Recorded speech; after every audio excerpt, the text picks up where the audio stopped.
Good evening ladies and gentleman. आप सभी को गणेश चतुर्थी महापर्व की ढेर सारी शुभकामनाएं। सो ये वीडियो हमारी जीएसटी सार टैक्स सीरीज का अगस्त मंथ के अपडेट से रिलेटिंग वीडियो है, जिसमें हम जितने भी सीबीआईसी के इम्पोर्टेंट सर्कुलर्स, इंस्ट्रक्शंस, अमेंडमेंट्स या फिर जो रिलेवेंट लेटेस्ट केस लॉज है उनके जानकारी आप सब तक पहुंचाएंगे। सो समय बहुत मूल्यवान है और उसका ध्यान रखते हुए जो फर्स्ट अपडेट मुझे आप लोगों को देना है इस सीरीज में, वो है ट्रान 1 को लेके। ध्यान दीजिएगा, लास्ट वीडियो में मैंने आपको बताया था कि जो ट्रान 1 की फैसिलिटी है वो सुप्रीम कोर्ट ने सीबीआईसी को डायरेक्शन दिया है कि उसको 60 डेज के लिए पोर्टल में वापस से खोला जाए, और वेदर और नॉट किसी के पास उसका एविडेंस हो, वेदर और नॉट किसी के पास उसका टेक्निकल ग्लिच का एविडेंस हो, वो वापस से ट्रान 1 में अपना क्लेम को फर्निश कर सकते हैं, फाइल कर सकते हैं। बट वो टाइम लिमिट 1 सितंबर से ओपन हो जानी चाहिए थी। आज 3 सितंबर है, कोई भी फैसिलिटी नहीं आई। तो इसका कारण ये था कि जो बोर्ड है उन्होंने सुप्रीम कोर्ट को अप्रोच किया था और सुप्रीम कोर्ट ने उनको एडिशनल 30 डेज का टाइम दिया है। ध्यान दीजिएगा, एडिशनल 30 डेज का टाइम दिया है पोर्टल को ओपन करने के लिए।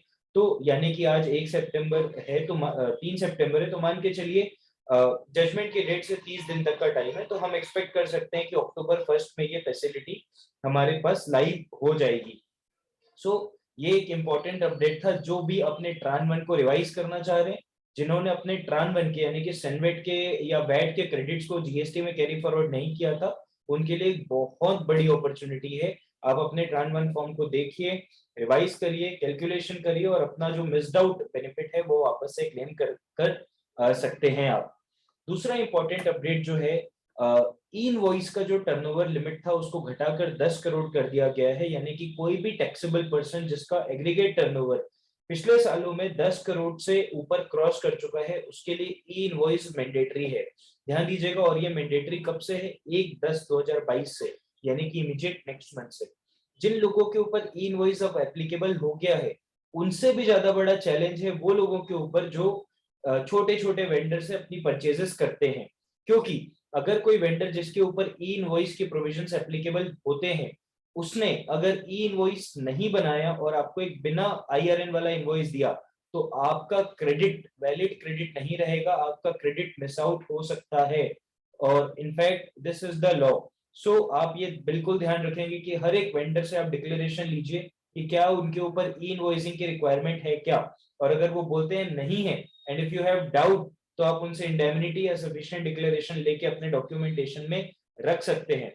ध्यान दीजिएगा, ई इनवॉइस की जो लिमिट है वो 10 करोड़ कर दी गई है घटा के 20 करोड़ से। तो ये आपके ऊपर एक कंप्लायंस बर्डन बढ़ जाता है। उसके अलावा अगस्त मंथ के स्टार्टिंग में कुछ इंपॉर्टेंट सर्कुलर्स इशू किए थे सीबीआईसी ने, जो अलग अलग एस्पेक्ट में थे। और ध्यान दीजिएगा, जो मैंने 47th काउंसिल मीटिंग का अपडेट वीडियो बनाया था पिछले वीडियो में सार टेक सीरीज के अंदर, ये सर्कुलर्स उसी के कंटिन्यूएशन में आए हैं और बड़े केयरफुल मैनर में ड्राफ्ट किए हुए सर्कुलर्स हैं। So continuing to my 47th GST council update, कुछ एक सर्कुलर्स जो इंपॉर्टेंट आपको बताने के हैं, वो 177/22 सर्कुलर है। ध्यान दीजिएगा, एक एग्जम्पशन नोटिफिकेशन के अंदर एक एंट्री होती है जो बोलती है transportation of goods by road other than by a GTA. Transportation of goods by road other than by a GTA. ध्यान दीजिएगा, जो एग्जांपल सर्कुलर में लिया गया है और जो थॉट प्रोसेस है गवर्नमेंट का, वो क्या है? जो माइंस होती है, माइंस में जो डंपर टिपर जो गाड़ियां ट्रांसपोर्टेशन व्हीकल डिप्लॉय होती है, जिनकी ट्रिप शीट्स ना बन के उनको मंथली पेमेंट्स होता है, उसके रिगार्डिंग ये सर्कुलर है। यहाँ पे सीबीआईसी ने बोला है, सर ध्यान दीजिएगा, उन्होंने बोला है दो सेपरेट सर्विस है। एक सर्विस होती है transportation of goods by road की सर्विस, चाहे वो जीटीए करे चाहे और कोई करे। एक सर्विस होती है रेंटिंग ऑफ मोटर व्हीकल की सर्विस। ये दो सेपरेट सर्विस हैं जहां पे transportation of goods by road हो रहा है, यानी कि माइन ओनर ने मुझे कॉन्ट्रैक्ट दिया है कि नंबर ऑफ स्टोन्स या डोलोमाइट लाइमस्टोन व्हाटएवर, उसको मैं एक जगह से उठा के दूसरी जगह ट्रांसफर कर दूं। और ये कॉन्ट्रैक्ट मुझे पर ट्रिप बेसिस पे नहीं मिला है, मुझे अपनी गाड़ियां रेंटिंग पे देनी है माइन ओनर को। और जो मेरी गाड़ियां हैं वो माइन ओनर के डिस्पोजल में, जिस दिन उनके पास सामान नहीं है उस पूरे मंथ में या उस पूरे वीक में, वो गाड़ियां को और कहीं पे डिप्लॉय कर सकते हैं।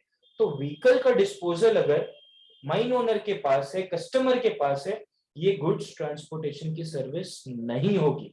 ध्यान दीजिएगा, ये transportation of goods by road की सर्विस नहीं कहलाएगी, ये तो रेंटिंग ऑफ मोटर व्हीकल की सर्विस है। और अकॉर्डिंगली यहाँ पे जो transportation of goods by road की एग्जम्पशन है अदर देन बाय जीटीए, वो यहाँ पे नहीं मिलके चलेगी। लेकिन अगर वहां पे मुझे कॉन्ट्रैक्ट ऐसा मिला है कि मुझे एक्स क्वांटिटी को उठा के वाई लोकेशन में पहुंचाना है, एक्स क्वांटिटी को उठा के वाई लोकेशन में पहुंचाना है, और मुझे ट्रिप के बेसिस पे पैसा मिलता है, व्हीकल जो है उसका डिस्पोजल मेरे खुद के पास है, माइन ओनर के पास नहीं है, ट्रांसपोर्टर के पास है, इन that case it is a goods transportation service. वहां पे वो एग्जम्पशन क्लेम कर सकते हैं अगर हम जीटीए नहीं है तो, subject to other implication interpretations. So ये एक सर्कुलर यहाँ पे आता हुआ आ रहा है। इंपॉर्टेंट बात ये है कि जो अगर रेंटिंग ऑफ मोटर व्हीकल की सर्विस में वो क्लासिफाई होती है तो उसका रेट ऑफ टैक्स 18% से घटाकर 12% कर दिया गया है अगर वो विथ फ्यूल विथ ऑपरेटर है तो, in line with other transportation services. So ये एक इंपॉर्टेंट अमेंडमेंट जो 18 जुलाई वाले वीडियो में मैंने कवर किया था वो वहां पे आपको मिलता हुआ। उन्होंने उसी सर्कुलर में एक और बात लिखी है कि अगर आप प्लॉटिंग कर रहे हैं, ध्यान दीजिएगा, प्लॉटिंग कर रहे हैं तो बीच में गुजरात की एडवांस रूलिंग थी जो बोलती थी कि प्लॉटिंग अगर आप कर रहे हो तो वो सेल ऑफ लैंड नहीं है और पूरी की पूरी वैल्यू पे, ध्यान दीजिएगा, पूरी की पूरी वैल्यू पे जीएसटी चार्ज होके चलेगा। प्रोफेशनल्स उसमें काफी ज्यादा व्यू लेते थे कि जो डेवलपमेंट पोर्शन है उस पे लगा दो, लैंड पोर्शन पे लगाने की नीड नहीं है। सर्कुलर ने क्लैरिफाई करा, जो और भी बेटर व्यू था, जो और भी क्रिस्टलाइज्ड व्यू था, उसको कंफर्म किया कि जब लैंड सेल हो रही है और मैं ड्रेनेज सिवरेज लाइंस कटवा रहा हूँ, थोड़ी सी लाइट्स वहां पे लगवा रहा हूँ, प्लॉट डेवलपमेंट कर रहा हूँ, इन दैट केस, ध्यान दीजिएगा, in that case it is a part and parcel of my main supply of land and GST law works on the basis of a composite concept of composite supply. And क्योंकि मेरी principal supply it's sale of land, in that case वहां पे development charges को अलग से adjust नहीं करना है, उसको principal supply sale of land का पार्ट माना जाएगा और आपकी उसमें कोई भी जीएसटी की रिक्वायरमेंट नहीं होगी क्योंकि वो शेड्यूल 3 से बाहर है। सिमिलर वे में उन्होंने बोला जो प्रेफरेंशियल लोकेशन चार्जेस होते हैं उसका आपको सेम ट्रीटमेंट करना है। ध्यान दीजिएगा, मैंने लास्ट वीडियोस में जो बताया था that was minutes of the council meeting. अब उन्होंने सर्कुलर में क्लैरिफाई कर दिया कि जो प्रेफरेंशियल लोकेशन चार्जेस हैं उसका सेम ट्रीटमेंट होगा जो अंडरलाइन प्रॉपर्टी का होता है, क्योंकि ये एंसिलरी सप्लाई है, मेन सप्लाई तो उसके अंडरलाइन की होती है। मैं आपको याद दिला दूं दोस्तों, इसी कंपोजिट सप्लाई प्रिंसिपल के बेसिस पे मोहित मिनरल का जो जजमेंट आया था, उस मोहित मिनरल वाले जजमेंट में ओशियन फ्रेट की लेवी अंडर सीआईएफ कॉन्ट्रैक्ट को सुप्रीम कोर्ट ने क्वैश कर दिया था। और आप लोगों के लिए इंपॉर्टेंट बात यह है कि सीबीआईसी से जो न्यूज आई है, मैं वर्ड यूज कर रहा हूँ, न्यूज जो आई है वो ये आई है कि अब उसमें रिफंड पुराने पीरियड का कैसे देना है, कैसे जिन लोगों ने टैक्स पे किया है उनको कैसे किस तरीके से उनका प्रोसेस होगा, जो भी उनके केसेस चल रहे हैं उसको कैसे डिस्पोज ऑफ करा जाएगा, उस पर वर्किंग चल रही है। सो ये एक अच्छी गुड न्यूज है जो इंडस्ट्री में आती हुई दिख रही है। उन्होंने सर्कुलर में जो 177 सर्कुलर है उन्होंने एक और बड़ी इंपॉर्टेंट चीज बताई। उन्होंने बोला for example if you are a company और आपके यहाँ पे 1000 एम्प्लॉइज काम करते हैं और आप उनके लाने ले जाने के लिए बस आप अरेंज करते हो, जो बस आपके डिस्पोजल में रहती है। ध्यान दीजिएगा, उन्होंने बोला एक एक एग्जम्पशन है जो बोलती है, एक एग्जम्पशन एंट्री जो बोलती है कि कॉन्ट्रैक्ट कैरियज या स्टेज कैरियज अगर नॉन एसी हो, नॉन एयर कंडीशन हो, except hiring, in that case वहां पे उसमें उन सर्विसेज में एग्जम्पशन दी जाएगी। ध्यान दीजिएगा, आप एक कंपनी है, आपने बस ले ली अपने एम्प्लॉय को लाने ले जाने के लिए, बस आपके डिस्पोजल में है और आपने वो बस को मंथली बेसिस पे हायर किया हुआ है, वो नॉन एसी है और उसमें महीने भर का कॉन्ट्रैक्ट है। इन दैट केस पहले आप वहां पे अगर एग्जम्पशन लेते होगे या आपको अगर डाउट होगा तो उन्होंने क्लैरिफाई करा है कि sir the exemption is only for passenger transportation services, क्योंकि हायरिंग वर्ड उस एग्जम्पशन एंट्री से क्लियर कट, चार्टर और हायर उस एग्जम्पशन एंट्री से बाहर रखा हुआ है। वो एंट्री है 15B of the exemption notification 12/17। सो ये एक इंपॉर्टेंट डिस्टिंक्शन उन्होंने किया। तो अगर एक कंपनी इनवर्ट साइड में ले रही है तो वहां पे एग्जम्पशन नहीं है, और एग्जम्पशन नहीं है मतलब रेंटिंग ऑफ मोटर व्हीकल की वो सर्विस हो जाती है। और अगर रेंटिंग ऑफ मोटर व्हीकल की सर्विस हो गई तो आपको आरसीएम उसमें पे करना पड़ेगा। सिमिलर वे में अगर आप अपने एम्प्लॉई से कुछ रिकवरी करते हैं और वो पर्क्स का पार्ट नहीं है, परक्यूजिट्स का पार्ट नहीं है, आप एम्प्लॉय से पर ट्रिप बेसिस पे आप उनसे रिकवरी करते हैं, तो वो पैसेंजर ट्रांसपोर्टेशन की सर्विस हो गई। आप एम्प्लॉय से कुछ भी रिकवर करें, वो आने जाने का उसका पैसा रिकवर करें, और वो अगर परक्यूजिट्स का पार्ट नहीं है, एम्प्लॉयमेंट कॉन्ट्रैक्ट का पार्ट नहीं है, it is a passenger transportation service, वहां पे एग्जम्पशन मिलके चलेगी। ध्यान दीजिएगा, और जहां पे आप रिकवरी कर रहे हैं और आप ये वाली एग्जम्पशन को ऑप्ट कर रहे हैं, वहां पे आपको क्रेडिट नहीं मिलेगा, क्योंकि आरसीएम जो आपने पे किया है that is for renting of motor vehicle and the vehicle is exclusively used for providing exempt supplies. So ये एक कॉन्सेप्ट है जो मैं आपको बताना चाहता था। लेकिन अगर आप कुछ रिकवरी नहीं कर रहे हैं तो वो माना जाएगा कि वो credit in the course of furtherance of business है, और अकॉर्डिंगली 13 सीटर से ऊपर होने के कारण वो क्रेडिट वहां पे आपको मिलके चलेगा। उन्होंने फर्दर एक और बात बोली है, वो भी बड़ी इंपॉर्टेंट है। उन्होंने बोला कि जो renting of motor vehicle company करती है, ध्यान दीजिएगा, जो renting of motor vehicle company करती है और उसमें आरसीएम पे करना पड़ता है, वो केवल उस केस में आएगा जहां पे व्हीकल कंपनी के डिस्पोजल में है। जैसे मैंने लास्ट एग्जांपल लिया बस वाला, वहां पे उन्होंने बोला आप अगर एक बस लेते हो या आप अगर एक कोई मोटर व्हीकल लेते हो, व्हीकल कंपनी के डिस्पोजल में होनी चाहिए, टाइम बेसिस पे होनी चाहिए, 7 दिन के लिए, 10 दिन के लिए, 2 दिन के लिए। इन दैट केस वहां पे रिवर्स चार्ज आएगा। अगर एक लोकेशन से दूसरी लोकेशन जाने के लिए किसी एम्प्लॉय ने कभी कोई गाड़ी ले ली, हायरिंग कर ली, इन दैट केस वहां पे आरसीएम नहीं आएगा। ध्यान दीजिएगा, RCM on renting of motor vehicle की बात कर रहा हूं मैं।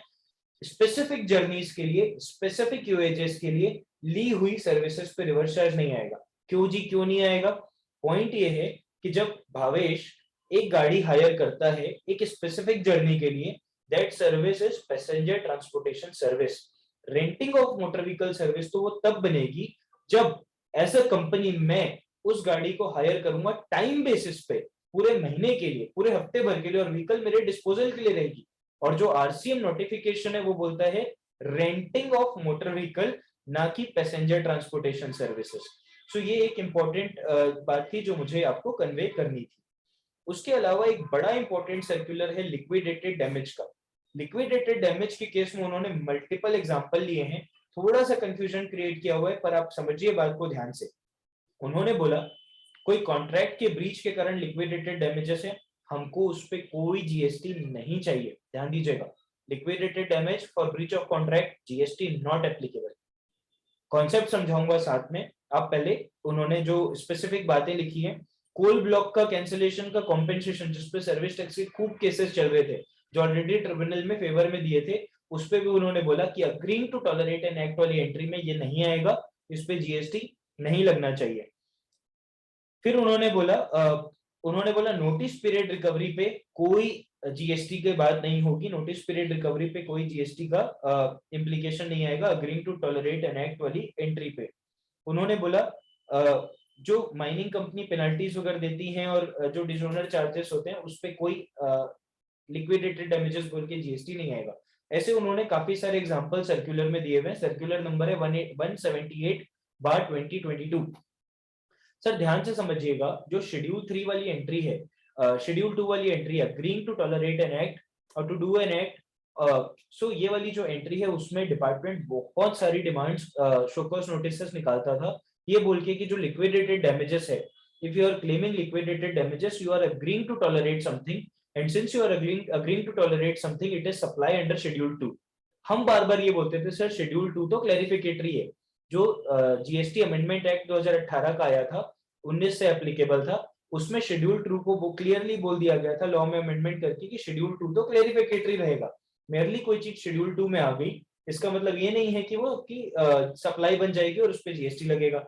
सप्लाई बनने के लिए तो सप्लाई के जो बेसिक इंग्रेडिएंट्स है वो कवर होने चाहिए, यानी कि supply should be in the course of furtherance of business. मेरा बिजनेस थोड़ी है मैं एम्प्लॉय को फायर करता रहूं, this is not the business. So it should be in the course of furtherance of business, it should be for a consideration. वो basic ingredient supply के सब सेटिस्फाई होंगे तो ही शेड्यूल 2 में आके देखना है। डिपार्टमेंट बोलता था सर ऐसा नहीं है, वो तो शेड्यूल 2 में लिखा है agreeing to tolerate an act. फिर हम उनको ये समझाते थे कि sir what do you understand by agreeing to tolerate an act. Cases बढ़े, agreeing to tolerate an act मतलब फॉर एग्जांपल मैंने एक कॉन्ट्रैक्ट किया कुछ ना करने का, तो उस एंट्री में कवर होगा। मैंने कुछ करने का कॉन्ट्रैक्ट किया और वो जो मुझे करना है वो फ्रक्टिफाई हो, वो अच्छे से एग्जीक्यूट हो जाए, उसको उसका अंजाम देना सही से हो जाए, वो चीज बीच में कैंसिल ना हो, उसके लिए मैंने कोई पेनल क्लॉज डाला। मैंने पेनल्टी किस लिए डाली? ताकि मेरा मेन कॉन्ट्रैक्ट ऑनर हो और बेटर तरीके से ऑनर हो। इन दैट केस वो agreeing to tolerate an act में नहीं आएगा, क्योंकि यहाँ पे जो मेरी मेन सप्लाई है, मैं उसको बचाने के लिए, उसके ऑनर होने के लिए मैं वो पेनल क्लॉज डाल रहा हूँ। और बाई चांस वो ऑनर नहीं होती है तो ही वो मैं पेनल्टी रिकवर करूंगा। इट मीन्स इन सिंपल, मैं पेनल्टी लेने का कॉन्ट्रैक्ट नहीं कर रहा हूँ। मैं कॉन्ट्रैक्ट इसलिए नहीं कर रहा हूँ कि वो मेरा जो बिल्डर है वो काम आधे में छोड़ के जाए, मेरा एम्प्लॉय बीच में छोड़ के चला जाए। मैं तो उससे एम्प्लॉयमेंट कॉन्ट्रैक्ट इसलिए अग्री कर रहा हूँ कि वो मुझे कंटिन्यूस सर्विस देता रहे। और अगर वो सोच भी रहा होगा नहीं जाने का, वो जाने का सोच भी रहा होगा, इन दैट केस मैं उसमें पेनल्टी लगाना चाहता हूँ। So I am not agreeing to levy penalty. I am not agreeing to tolerate that employee will go. I am agreeing for the main contract. The purpose was different. Further उन्होंने ये सारी analogy, ध्यान दीजिएगा, ये सारी analogy word to word, जो मेरा एक आर्टिकल भी पब्लिश हुआ था 2018 में with the godfather mister Madhukar Hiregange sir. So उस आर्टिकल में भी हमने बड़ा क्लियरली लिखा था, 2018 का आर्टिकल था वो सारी वर्ड टू वर्ड उन्होंने अपने सर्कुलर में डाला है। और उसमें उन्होंने जो कंडीशन टू अ कॉन्ट्रैक्ट और मेन कॉन्ट्रैक्ट, जो एनालॉजी मैंने आपको समझाई, वो उन्होंने वर्ड टू वर्ड बड़ा ही अग्रीड वे में उसको ऑनर किया है, बड़ा ही क्रिस्टलाइज्ड वे में उन्होंने उसको ऑनर किया है। सो ये एक इम्पोर्टेंट सर्कुलर आया है, और इसमें ये सारी चीजों से अब जो इंडस्ट्री परेशान रहती थी, अब वो परेशानी को उन्होंने परमानेंटली खत्म कर दी है। रेलवे का आपने हाल ही में एक सर्कुलर देखा होगा कि रेलवे कैंसिलेशन चार्जेस पे अब जीएसटी लगाएगा। ध्यान दीजिएगा, इस सर्कुलर में इन्होंने ये बोला है कि फॉर एग्जांपल अगर आप कोई फैसिलिटी देते हो, जैसे रेलवे हमको एक फैसिलिटी दे रहे हैं कि इन केस आप नहीं आ रहे हो और आप टिकट्स को कैंसिल कर रहे हो, तो वो फैसिलिटी चार्जेस जहां पे ले रहे हो, आपको उस फैसिलिटी चार्जेस में, कैंसिलेशन चार्जेस में जीएसटी देना पड़ेगा, क्योंकि you are voluntarily providing some facility. उन्होंने बैंक्स को बोला प्री पेमेंट के अगर आप कोई चार्जेस ले रहे हो या और कोई अर्ली पेमेंट के कोई चार्जेस ले रहे हो, so you are providing a facility. तो जहां पर ये फैसिलिटी का नेचर है वहां पे आप जीएसटी लीजिए, लेकिन प्योर डैमेजेस, पेनल्टी और नोटिस पीरियड रिकवरी, ये सारे केसेस में अब आपको जीएसटी नहीं लेना है। और ध्यान दीजिएगा, ये सर्कुलर है, रेट्रोस्पेक्टिवली एप्लीकेबल होगा जीएसटी आने के इंसेप्शन से। इनफैक्ट सर्विस टैक्स के टाइम के अभी आपके केसेस चल रहे होंगे तो वो भी एप्लीकेबल है, क्योंकि लॉ वाज परफेक्टली सेम। ये agreeing to tolerate an act और टू डू एन एक्ट, ये वाली जो एंट्री है ये एज इट इज सेम हुआ करती थी सर्विस टैक्स रिजीम में। सो ये एक इंपॉर्टेंट सर्कुलर है जो इंडस्ट्री को काफी हद तक रिलीफ देगा। उसके बाद उन्होंने बोला कि जो अरेस्ट आनन फानन में हो रहे हैं, जो जगह जगह हमको न्यूज सुनने को मिल रही है कि इस आदमी का अरेस्ट हो गया, उस आदमी का अरेस्ट हो गया। सर, उन्होंने एक इंस्ट्रक्शन निकाला है जो बड़ा ही जरूरी था। उन्होंने इंस्ट्रक्शन में क्लियरली बोला है कि सर, आनन फानन अरेस्ट मत करिए आप किसी भी एसएससी को। जब तक एसएससी कोऑपरेट करता है, जब तक एसएससी खुद चाहता है, विलिंग, वो आपके इन्वेस्टिगेशन में मदद कर रहा है, आपको अरेस्ट नहीं करना है। अगर उसका जो डिफॉल्ट है वो टेक्निकल नेचर का है, ध्यान दीजिएगा, टेक्निकल नेचर का है, क्लेरिकल एरर के कारण है, तो भी आपको अरेस्ट नहीं करना है। उसके बाद अगर आप फिर भी अरेस्ट, मतलब अगर अरेस्ट की सर्कमस्टेंसेस नेसेसिएट करती हैं, तो आपके पास रीजंस टू बिलीव होना चाहिए। ध्यान दीजिएगा, रीजंस टू बिलीव। और हमको पता है, पहले कोर्ट्स ने एग्जामिन किया हुआ है, रीजंस टू बिलीव और रीजंस टू सस्पेक्ट, ये दोनों में फर्क होता है। रीजंस टू सस्पेक्ट मतलब अथॉरिटी को डाउट है मेरे ऊपर और उन्होंने आके अरेस्ट कर लिया, जैसा अभी प्रैक्टिकली हो रहा है। रीजंस टू बिलीव मतलब मेरे पास स्ट्रॉन्ग ग्राउंड्स हैं, स्ट्रॉन्ग रीजंस हैं कि वो आदमी को अरेस्ट करना इतना जरूरी है कि अगर मैं उसको अरेस्ट नहीं करता हूं तो वो इन्वेस्टिगेशन प्रोसीडिंग में भाग नहीं लेगा, वो भाग जाएगा, वो कहीं पे डिसअपियर हो जाएगा और वो determinatory to the interest of the revenue रहेगा। सो उन्होंने अरेस्ट को लेके बड़ा क्लियर कट इंस्ट्रक्शन निकाला है। उन्होंने कमिश्नर लेवल पे ये रिस्पॉन्सिबिलिटीज पोस्ट की है सीबीआईसी ने, कि आप पहले जुडिशियली देखें क्या उस पर्सन को अरेस्ट करना एकदम जरूरी है क्या। अगर हम अरेस्ट नहीं करेंगे तो उसका काम उस प्रोसीडिंग में एक लेटर से इंफॉर्मेशन मंगाई जा सकती है क्या, या फिर अगर वो कोऑपरेट कर रहे हैं तो हम अरेस्ट ना करें। और भी उन्होंने मल्टीपल ऐसी सिचुएशंस उसमें जो जो इंस्ट्रक्शन उन्होंने दिया है उसमें उन्होंने मल्टीपल ऐसे सिनेरियोस को कवर किए। सो ये इंपॉर्टेंट बात उन्होंने लिखा है अरेस्ट को लेके। फर्दर उन्होंने बोला कि सर, अरेस्ट की जो बातें हैं वो आपको बड़े ध्यान से एक्सरसाइज करनी है। मेयरली बिकॉज आपके और एसएससी के इंटरप्रिटेशन में फर्क है, आप उसको अरेस्ट नहीं कर सकते। आपको तो clear cut evidence, reasons to believe होने चाहिए कि वो ऑफेंडर है। ध्यान दीजिएगा, उन्होंने बोला कि अरेस्ट की जो बाकी चीजें हैं, जो प्रोसीजर्स कि जैसे 24 आवर्स के विद इन मजिस्ट्रेट के सामने पेश करना, जो बेलेबल ऑफेंस है 5 करोड़ से नीचे वाले, उसमें बेल देते ही उनको रिलीज करना, अगर नॉन बेलेबल ऑफेंस है तो विद इन 24 आवर्स मजिस्ट्रेट के सामने पेश करना, ये सारे को आपको स्ट्रिक्टली फॉलो करना पड़ेगा। अगर एक वुमेन का केस है तो आपके पास वुमेन कांस्टेबल होनी चाहिए वहां पे। सो ये सारी चीजें उन्होंने बड़ा क्लियरली एनविसाज किया है अपने इस इंस्ट्रक्शन में। दूसरा जो इंपॉर्टेंट इंस्ट्रक्शन आया है वो आया है समन्स को लेके। हाल ही में बहुत ज्यादा देखने को मिल रहा था कि जीएसटी में जो टॉप ऑफिशियल्स हैं, कंपनी के एमडी, सीईओ, सीएफओ, उनको समन्स इशू हो रहे हैं। सो उन्होंने एक सर्कुलर में बड़ा क्लियरली बोला है कि सर ऐसा नहीं है कि समन की पावर है तो आप उसको जुडिशियली एक्सरसाइज ना करें। जब भी आपको कोई लेटर से इंफॉर्मेशन मिल सकती है, जो इंफॉर्मेशन आपको अदरवाइज मिल सकती है, ऐसा नहीं है कि आप डायरेक्ट कंपनी के टॉप ऑफिशियल चेयरमैन को बुलवा लिए बिना देखे कि कंपनी क्या है, कंपनी कैसे, और आप चेयरमैन से पूछ रहे हैं कि सर आपका 3B क्यों नहीं फाइल हुआ। So this type of things should be avoided. आपको समन्स को बड़ा जुडिशियली एक्सरसाइज करना है। आपको देखना है कि कौन कौन सी ऐसी सर्कमस्टेंसेस आ रही है जब आपको समन्स इशू करने की जरूरत है। ऑल्दो सुपरिटेंडेंट जी के पास पावर होती है समन्स इशू करने की, पर यहाँ पे इंस्ट्रक्शन में उन्होंने क्लियरली बोला है कि डीसी एसी से रिटर्न रिक्वेस्ट के बिना आप समन्स इशू ना करें, और अगर डीसी एसी अवेलेबल नहीं है तो आप फोन से कर लें बात, और जैसे ही उनसे फोन से बात हो आप राइटिंग में इस मैटर को रिड्यूस करवाएं।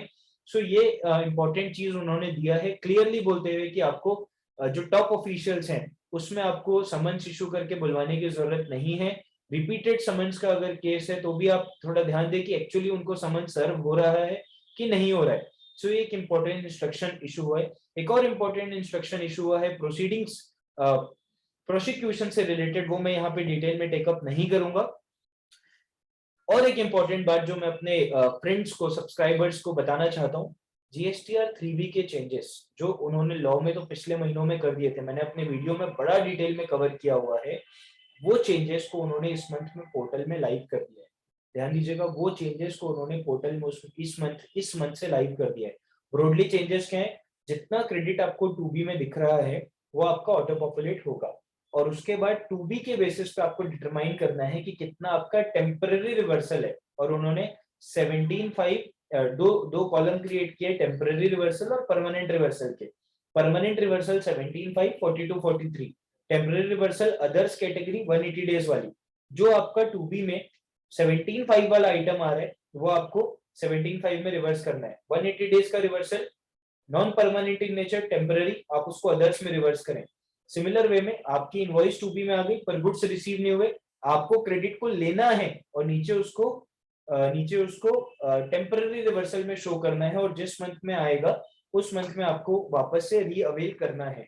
और जब आप रीअवेल करेंगे out of some temporary reversal तो उसका आपको नीचे डिक्लेरेशन देना है। सो ये ब्रॉडली उन्होंने चेंजेस किए हैं फॉर्म में जो इस मंथ से पोर्टल में लाइव हो गए हैं फ्रेंड्स। और इस पे डिटेल्ड आज भी एक एडवाइजरी इशू हुई है जीएसटीएन की तरफ से, नॉट वेरी डिटेल्ड, बट हम कोशिश कर रहे हैं कि इस वीडियो के बाद आपको एक डिटेल्ड सिनेरियो वाइज एनालिसिस करके दें इस 3B के चेंजेस का, ताकि आप अपने 3B को फ्रूटफुली भर पाए। सो विद दिस मैं इजाजत चाहूंगा। Thank you so much, thank you for your passionate listening.